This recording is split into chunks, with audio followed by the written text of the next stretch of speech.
Welcome to LSS tutorial.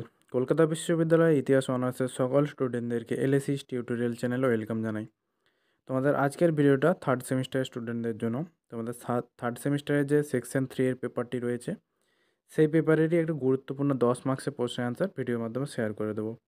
Already আমি কিন্তু এই পেপারে তোমাদের যে 30 মার্কসের কোশ্চেনের অ্যান্সার হয় সেই কোশ্চেনের অ্যান্সারটি কিন্তু শেয়ার করে দিয়েছি। তোমরা যারা এখনও চেক আউট করেনি অবশ্যই চেক আউট করে নাও, এবং আরেকটিও 10 মাসের কোশ্চেন অ্যান্সার শেয়ার করেছি, সেটাও কিন্তু তোমরা চেক আউট করে নাও। আজকে যে কোশ্চেন অ্যান্সারটি শেয়ার করব সেটা হচ্ছে তোমাদের লোকশিল্প কীভাবে মানুষের সংস্কৃতি বুঝতে সহায়তা করে। ভেরি ভেরি ইম্পর্ট্যান্ট প্রশ্ন তোমাদের এই সেমিস্টারের জন্য, তাই তোমরা অবশ্যই খাতায় নোট ডাউন করে নাও। অলরেডি তোমরা কিন্তু রুটিন পেয়ে গিয়েছো, তাই রুটিন ধরে তোমরা অবশ্যই নিজেদেরকে আগে ভাগে এক্সামের জন্য প্রিপেয়ার করে নাও। তাহলে আর বেশি দেরি করছি না, সরাসরি আমি মূল ভিডিওতে আসছি। এবার আমি অ্যান্সারটি পড়ছি, তোমরা দেখে খাতায় নোট ডাউন করে নাও। লোকশিল্প কেবলমাত্র শিল্পকলা নয়, এটি একটি জাতির আত্মপরিচয়ের বাহক। এটি মানুষের জীবনযাত্রা, বিশ্বাস, রীতিনীতি ও ঐতিহ্যের এক জীবন্ত প্রতিচিত্র। কোনো জাতির সংস্কৃতিকে বুঝতে হলে তার লোকশিল্পের দিকে তাকানো অত্যন্ত জরুরি, কারণ এটি সাধারণ মানুষের অনুভূতি, চিন্তাধারা ও অভিজ্ঞতাকে ধারণ করে। লোকশিল্পের মধ্যে অন্তর্নিহিত থাকে একটি জাতির ভাষা, সঙ্গীত, চিত্রকলা, কারুশিল্প, নৃত্য, গল্প, নাটক ও ধর্মীয় বিশ্বাসের প্রতিফলন। এটি এক প্রজন্ম থেকে অন্য প্রজন্মে প্রবাহিত হয়ে ঐতিহ্যের ধারাবাহিকতা রক্ষা করে। বাংলার বাউল গান, পটচিত্র, নকশিকাঁথা, বেহুলা লক্ষিন্দরের গাঁথা, কুমারটুলির মৃৎশিল্প এসব কেবলমাত্র শিল্প নয়, বরং বাংলার সমাজ ও সংস্কৃতির এক একটি দর্পণ। প্রথম প্যারাটি বলে দিলাম। এবার দ্বিতীয় প্যারাটি দেখো কী রয়েছে। লোকশিল্প মূলত সাধারণ মানুষের জীবনযাত্রার প্রতিচিত্র। এটি শহুরের জাঁকজমকের বাইরে এক স্বতঃস্ফূর্ত সাংস্কৃতিক প্রকাশ, যা গ্রামীণ জীবনের সরলতা ও আন্তরিকতাকে তুলে ধরে। গ্রাম বাংলার পটচিত্র এই ধরনের এক অনন্য লোকশিল্প, যেখানে বিভিন্ন ধর্মীয় ও সামাজিক কাহিনী রঙিন তুলির আঁচড়ে জীবন্ত হয়ে ওঠে।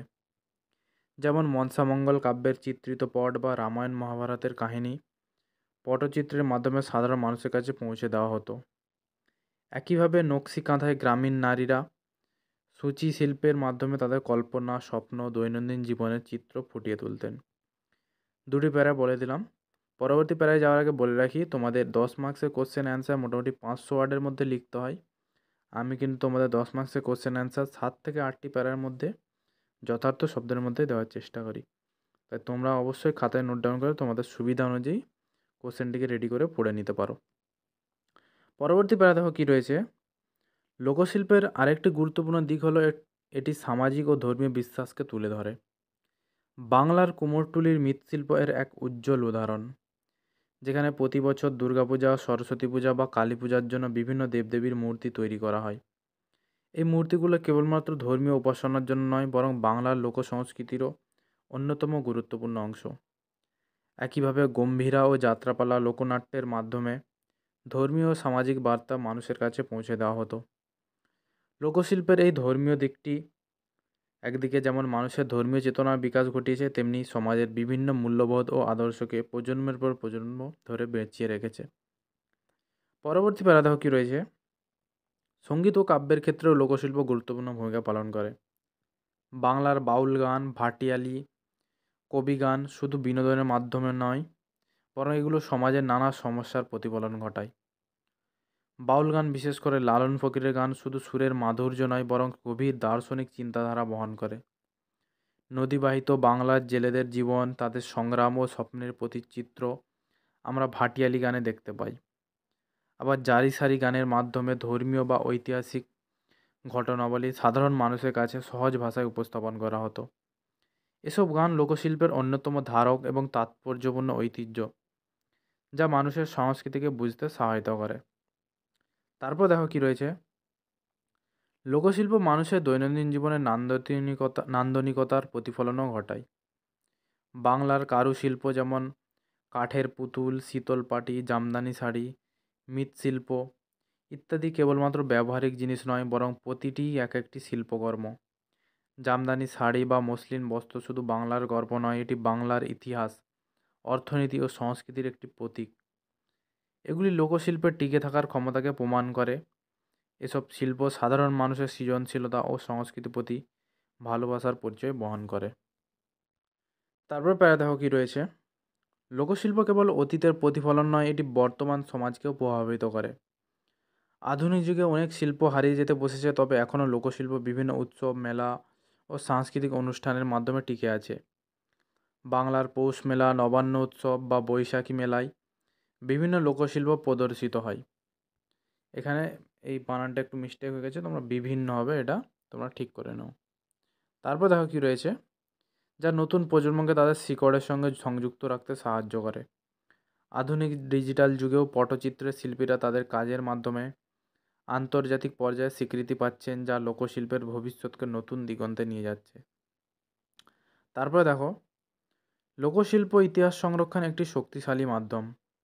অনেক ইতিহাস যা লিখিতভাবে সংরক্ষিত হয়নি, তা লোকশিল্পের মাধ্যমে সংরক্ষিত হয়ে রয়েছে। ময়মনসিংহ গীতিকা বা চন্দ্রাবতীর রামায়ণ কেবলমাত্র গল্প নয়, এগুলো মধ্যযুগের সমাজের চিত্রও তুলে ধরে। এ ধরনের লোকগল্প, গান বা পালাগান আমাদের অতীত সমাজের রীতিনীতি, ধর্মীয় বিশ্বাস ও সামাজিক সম্পর্ক বুঝতে সহায়তা করে। তাই লোকশিল্প কেবল বিনোদনের জন্য নয়, বরং এটি ইতিহাসের গুরুত্বপূর্ণ উৎস হিসেবেও কাজ করে। পরবর্তী প্যারা দেখো, সর্বশেষে বলা যায় লোকশিল্প শুধু সৃজনশীলতার প্রকাশ নয়, এটি একটি জাতির আত্মপরিচয়, ঐতিহ্য, সংস্কৃতির ধারক। এটি অতীতকে বর্তমানের সঙ্গে সংযুক্ত রাখে এবং ভবিষ্যৎ প্রজন্মের জন্য একটি শক্তিশালী সাংস্কৃতিক ভিত্তি তৈরি করে। আধুনিকতার প্রভাবে অনেক লোকশিল্প বিলুপ্তির পথে, তবে সঠিক উদ্যোগ ও সংরক্ষণের মাধ্যমে এসব শিল্পকে টিকিয়ে রাখা সম্ভব। লোকশিল্পের সঠিক মূল্যায়ন ও প্রচারের মাধ্যমে আমরা আমাদের সংস্কৃতিকে আরও সমৃদ্ধ করতে পারি এবং বিশ্ব দরবারে তার গুরুত্ব তুলে ধরতে পারি। তাহলে আমি সম্পূর্ণ অ্যান্সারটি শেয়ার করে দিলাম। অবশ্যই কিন্তু তোমরা খাতায় দেখে নোট ডাউন করে নাও। তোমরা যদি আর কোনো কোশ্চেন অ্যান্সার চাও, অবশ্যই আমাকে কমেন্টস করে জানাতে পারো। আমি স্ক্রিনে এবং ডেসক্রিপশানে আমার হোয়াটসঅ্যাপ নাম্বার দিয়ে রাখলাম, তোমরা আমাকে সরাসরি মেসেজ করতে পারো। তাহলে আর বেশি দেরি করছি না, সরাসরি দেখা হচ্ছে তোমাদের সাথে পরবর্তী কোনো ভিডিওতে।